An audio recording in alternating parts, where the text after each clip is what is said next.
ഒരു ലാറ്റീസ് എപ്പോഴാണ് distributive lattice ആവണേന്ന് ചോദിച്ചു കഴിഞ്ഞാൽ അത് ഈ ഒരു പ്രോപ്പർട്ടി സാറ്റിസ്ഫൈ ചെയ്യുമ്പോഴാണ്. കണ്ടോ, A lattice A dot plus C set to B distributive A plus B dot C എന്താവണം, A plus B dot A plus C. A dot B plus C ആവണമെങ്കിൽ A dot B plus A dot C. ഈ രീതിയിലായാലാണ് നമ്മൾ എന്ത് പറയുക, അതിനെ distributive lattice എന്ന് പറയുക. ഇവിടുത്തെ പ്ലസ്സും ഡോട്ടും നമ്മൾ വിചാരിക്കുന്ന ആൾക്കാരല്ല. പ്ലസ് എന്ന് പറഞ്ഞു കഴിഞ്ഞാൽ അപ്പർ ബൗണ്ടും, അതായത് ലീസ്റ്റ് അപ്പർ ബൗണ്ടും, ഡോട്ട് എന്ന് പറഞ്ഞു കഴിഞ്ഞാൽ ഗ്രേറ്റസ്റ്റ് ലോവർ ബൗണ്ടും. LUBയും GLB ആണ് എന്ത്, ആ പ്ലസ്സും ഡോട്ടും. അപ്പോൾ നമുക്കറിയാം ഗ്രേറ്റസ്റ്റ് അപ്പർ ബൗണ്ടും ഗ്രേറ്റസ്റ്റ് ലോവർ ബൗണ്ടും ലീസ്റ്റ് അപ്പർ ബൗണ്ടും എപ്പോഴും എന്താവും, ഓരോരോ കേസിൽ വേറെ വേറെ പഠിച്ചേക്കുന്നത്. പവർ സെറ്റ് ഓഫ് എയും കണ്ടെയ്ൻഡും തന്നു കഴിഞ്ഞാൽ അവിടെ യൂണിയനും ഇൻ്റർസെക്ഷനാണ്. യൂണിയൻ അപ്പർ ബൗണ്ടായിട്ട് വരും, ഇൻ്റർസെക്ഷൻ ലോവർ ബൗണ്ടായിട്ട് വരുന്നു കണ്ടു. പിന്നെ ഡിവൈസസ് എക്സാക്റ്റ്ലി ഒരു നമ്പറിൻ്റെ ഡിവൈസസ് ആണ് എഴുതണമെങ്കിൽ LCM HCFും വെച്ചിട്ട് പറയാം. പക്ഷേ നമുക്ക് തരണത് ഡിവൈസസ് അല്ല, ഒരു നമ്പേഴ്സ് കുറച്ച് തന്നിട്ട് ഡിവിഷൻ തന്നു കഴിഞ്ഞാൽ അത് വർക്കാവില്ല. പിന്നെ നമ്മൾ കണ്ടേക്കുന്നത് less than or equal to, അവിടെ മാക്സിമവും മിനിമം ആണ് എന്ത് വന്നേക്കുന്നത്, അപ്പർ ബൗണ്ടും ലോവർ ബൗണ്ടും. അപ്പോൾ നമുക്കിവിടെ എക്സാമ്പിളായിട്ട് പവർ സെറ്റ് ഓഫ് എ യൂണിയനും ഇൻ്റർസെക്ഷനും ഡിസ്ട്രിബ്യൂട്ടീവ് ആണെന്ന് പ്രൂവ് ചെയ്യണം. അപ്പോൾ നമുക്ക് പവർ സെറ്റ് ഓഫ് എയിൽ എന്ത് പ്രൂവ് ചെയ്യണം, ഇതുപോലെ A plus B dot C equal to. അപ്പോൾ ഞാൻ എന്ത്, പ്ലസ് മീൻസ് അപ്പർ ബൗണ്ട് ആണല്ലോ, അപ്പർ ബൗണ്ട് വെച്ചാൽ ഇവിടെ എന്താർത്ഥം, യൂണിയനാണ്. അതേപോലെ തന്നെ ലോവർ ബൗണ്ടിൻ്റെ കേസ് എന്ത് ചെയ്തു, B intersection C union D equal to എന്ത് എഴുതാം, നമുക്ക് B intersection C union B intersection D എന്ന് എഴുതാം. കാരണം ഇങ്ങനെ എഴുതാൻ കാരണം ഇത് സെറ്റുകളാണെങ്കിൽ അത് ഓട്ടോമാറ്റിക്കലി ഇതെല്ലാം സാറ്റിസ്ഫൈ ചെയ്യും. അതുപോലെ ബി യൂണിയൻ സി ഇൻ്റർസെക്ഷൻ ഡിക്ക് നമുക്ക് എങ്ങനെ സാറ്റിസ്ഫൈ ചെയ്യും, B union C intersection B union D എന്ന് സാറ്റിസ്ഫൈ ചെയ്യും. ഇത് ജസ്റ്റ് എഴുതേണ്ടി വരുള്ളൂ. എന്നിട്ട് it is a distributive lattice, കാരണം ഇത് സെറ്റുകളാണ്.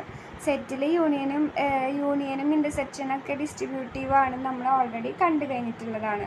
ഇനി അതേപോലെ നമുക്ക് പഠിക്കാനുള്ളത് show that Z plus less than or equal to is a distributive lattice എന്നാണ്. അപ്പോൾ നമുക്ക് ഇവിടെ നമുക്ക് Z plus less than or equal to ആണ്. അപ്പോൾ നമ്പേഴ്സിൽ അങ്ങനെ ചെയ്യുമ്പോൾ അപ്പർ ബൗണ്ട് എന്ന് പറഞ്ഞാൽ മാക്സിമം, ലോവർ ബൗണ്ട് എന്ന് പറഞ്ഞു കഴിഞ്ഞാൽ എന്താണ്, മിനിമം ആണ് വരുന്നത്. അപ്പോൾ നമുക്കിവിടെ പ്രൂവ് ചെയ്യാനുള്ളത് A dot B plus C ഞാൻ എഴുതി. ഓക്കെ, അത് ഡോട്ട് മീൻസ് എന്താണ്, ഡോട്ട് വെച്ചാൽ മിനിമമാണ്. അപ്പം മിനിമം ഓഫ് എയും ബി പ്ലസ് സി ആണ്. ബി പ്ലസ് സിന് നമുക്ക് എങ്ങനെ എഴുതാം, പ്ലസ് മീൻസ് എന്താണ്, അപ്പർ ബൗണ്ടാണ്. അപ്പർ ബൗണ്ടിന് നമുക്ക് എങ്ങനെ എഴുതാം, മാക്സിമം എന്ന് എഴുതാം. അപ്പോൾ മാക്സിമം ഓഫ് ബി സിന്ന് കിട്ടി, അതവിടെ നിർത്തി. കാരണം എന്താ വെച്ചാൽ ഇനി കിട്ടണ സാധനം ഇതും ഒന്നാണെന്ന് നമുക്ക് എനിക്കെടുക്കാം കണ്ടത് തോന്നണില്ല, ഇത് രണ്ടും ഒന്നാണ് തോന്നണില്ല. അപ്പോൾ അതിൽ എന്താ തോന്നാൻ കാരണം വെച്ചാൽ നമുക്കിപ്പോൾ എയും ബിയും സിനെ കുറിച്ച് റിലേഷൻ അറിയാത്തത് കൊണ്ടാണ് നമുക്കത് തോന്നാത്തത്.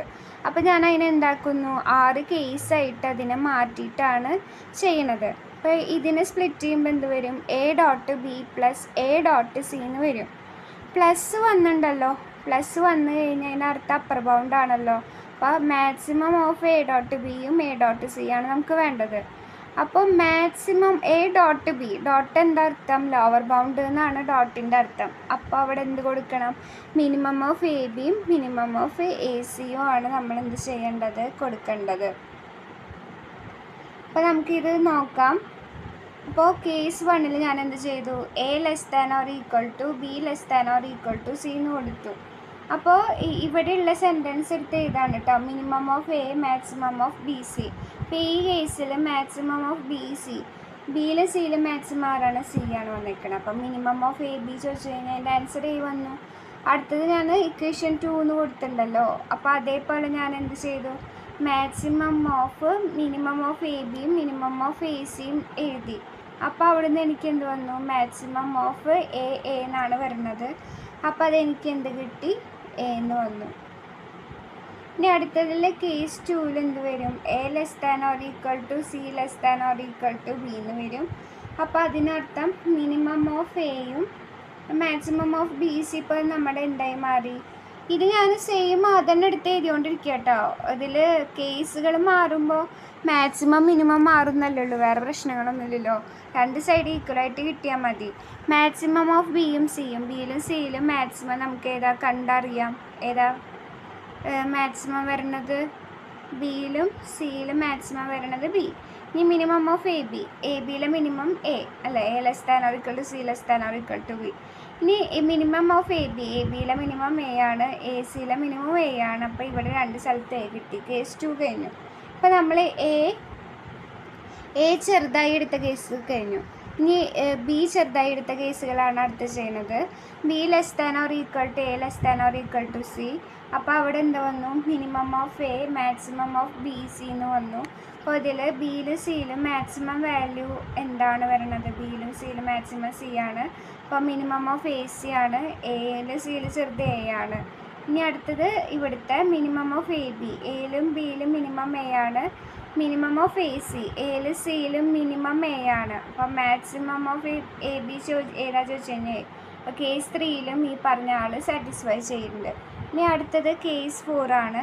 B less than or equal to C less than or equal to A. അപ്പോൾ അതിൽ മാക്സിമം ഓഫ് ബി സി, ബിയിൽ സിയിൽ ഈ കേസിൽ ആരാ മാക്സിമം? സി ആണ്. മിനിമം ഓഫ് എയും സിയും ഏതാ വന്നത്? എയിലും സിയിലും മിനിമം സി ആണ് വന്നേക്കുന്നത്. അടുത്തത് മിനിമം ഓഫ് എ ബിയിൽ മിനിമം ബി ആണ്. മിനിമം ഓഫ് എ സിയിൽ മിനിമം സി ആണ്. മാക്സിമം ഓഫ് ബി സി, ബിയിലും സിയിലും മാക്സിമം സി ആണ്. Case 5 C less than. ഇനിയിപ്പോൾ ആദ്യത്തെ രണ്ട് കേസിലെ കുഞ്ഞിതായി, മൂന്നും 4 ബി ചെറുതായി. അടുത്ത ഞാൻ എഴുതുന്ന സി ചെറുതാക്കിയിട്ടാണ്. C less than or equal to A less than or equal to B. അപ്പോൾ അതിൽ ബിയിലും സിയിലും മാക്സിമം വാല്യൂ ഏതാ വന്നേക്കണത്? മാക്സിമം ബിയിലും സിയിലും മാക്സിമം ബി ആണ്. അപ്പം മിനിമം ഓഫ് എ ബി പറയുമ്പോൾ എ ആണ് കിട്ടണത്. അടുത്തതിൽ minimum of A B minimum of A C ആണ്. എയിലും ബിയിലും മിനിമം എ, എയിലും സിയിലും minimum C. Maximum of A C, എയിലും സിയിലും മാക്സിമം എ. അപ്പോൾ അത് രണ്ട് സെയിം ആയി. Last case C less than or equal to B less than or equal to A. അതിൽ മാക്സിമം ഓഫ് ബിയും സിയും, ബിയിലും സിയിലും മാക്സിമം ആരാ വന്നേക്കണേ? ബി ആ വന്നേക്കണേ. മിനിമം ഓഫ് എയും ബിയും, എയിലും ബിയിലും മിനിമം ആരാ? ബി ആണ്. അടുത്തത് മിനിമം ഓഫ് എ ബി ആണ്. എയിലും ബിയിലും മിനിമം ബി ആണ്. മിനിമം ഓഫ് എ സി, എയിലും സിയിലും മിനിമം സി ആണ്. അപ്പോൾ മാക്സിമം ഓഫ് ബി സിന്ന് കിടക്കുമ്പോൾ നമുക്ക് മാക്സിമം ഏതാ? ബി ആ കിട്ടണേ. അപ്പോൾ എല്ലാത്തിലും അപ്പുറത്തെ സൈഡ് അതായത് രണ്ട് സൈഡ് വെച്ച് നമ്മൾ നോക്കുമ്പോൾ സെയിം ആയതുകൊണ്ട്, ഈ 1ഉം 2ഉം സെയിം ആയതുകൊണ്ട് ഈ Z plus less than or equal to എന്ന് പറയുന്നത് ഒരു ഡിസ്ട്രിബ്യൂട്ടീവ് ലാറ്റിസാണ് നമുക്ക് കിട്ടി. അടുത്ത ലാറ്റിസിൻ്റെ ഒരു ചോദ്യമാണ്. ഞാൻ പറഞ്ഞില്ലേ ഇപ്പോൾ ഇവിടെ വരുന്നത് എ ഈക്വൽ ടു 1 2 3 5 30 ഡിവിഷനാണ്. അത് ഡിസ്ട്രിബ്യൂട്ടീവ് ലാറ്റിസ് അല്ല എന്നാണ് കാണിക്കേണ്ടത്. ഒന്നാമത് നമുക്ക് തന്ന ആൾക്കാർ S20 S42 അങ്ങനത്തെ നമ്പേഴ്സൊന്നും അല്ല. വെറുതെ ജസ്റ്റ് നമ്പർ എടുത്ത് ഡിവിഷൻ ചെയ്ത് കഴിഞ്ഞാൽ നമുക്കിപ്പോൾ അത് പറയാൻ വേറെ മാർഗ്ഗങ്ങളൊന്നുമില്ല. ഹസാർഡ് ഡയഗ്രാം വരച്ചിട്ട് തന്നെ നമുക്ക് എന്ത് ചെയ്യാൻ പറ്റുള്ളൂ? ഇത് എക്സ്പ്ലെയിൻ ചെയ്യാൻ പറ്റുള്ളൂ. അപ്പോൾ ഞാൻ 1 2 3 5 30 ഒക്കെ വരച്ചു. ഞാൻ ABC ആയിട്ട് അവർ തന്നെ പറഞ്ഞിട്ടുണ്ടല്ലോ ഇത് ഡിസ്ട്രിബ്യൂട്ടീവ് ലാറ്റിസ് അല്ല എന്ന്. അപ്പോൾ നമുക്ക് എയും ബിയും സി ആയിട്ട് എന്തെടുത്തു? 2 3 5 എടുത്തു. ഇനി A dot B plus C, അതായത് 2 ഡോട്ട് 3 പ്ലസ് 5. 3ൻ്റെയും 5ൻ്റെയും പ്ലസ് വെച്ച് അപ്പർ ബൗണ്ടും ഡോട്ട് വെച്ചാൽ ലോവർ ബൗണ്ടും. ഇപ്പോൾ ഇവിടെ നോക്ക്, 3ൻ്റെയും 5ൻ്റെ അപ്പർ ബൗണ്ട് ആരാ? 30 ആണ്.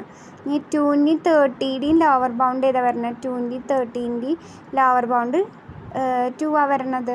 അപ്പോൾ അത് 2 എന്ന് കിട്ടി. ഇനി A dot B plus A dot C, ഞാൻ നമ്പേഴ്സ് സബ്സ്റ്റിറ്റ്യൂട്ട് ചെയ്തു. 2 dot 3 plus 2 dot 5. Dot means lower bound. അപ്പോൾ 2ൻ്റെയും 3ൻ്റെയും ലോവർ ബൗണ്ട് 1, 2ൻ്റെയും 5ൻ്റെയും ലോവർ ബൗണ്ട് 1. സോ 1 പ്ലസ് 1, അതായത് 1ൻ്റെയും ലോവർ ബൗണ്ട് ചോദിച്ചു കഴിഞ്ഞാൽ 1. അപ്പോൾ ഒരു സൈഡ് ചെയ്തപ്പോൾ 2, അടുത്ത സൈഡ് ചെയ്തപ്പോൾ 1. 2 നോട്ട് ഈക്വൽ ടു 1 ആണ്. അതുകൊണ്ട് ഇതെന്താവില്ല? ഡിസ്ട്രിബ്യൂട്ടീവ് ലാറ്റിസ് ആവില്ല. അടുത്ത നമുക്ക്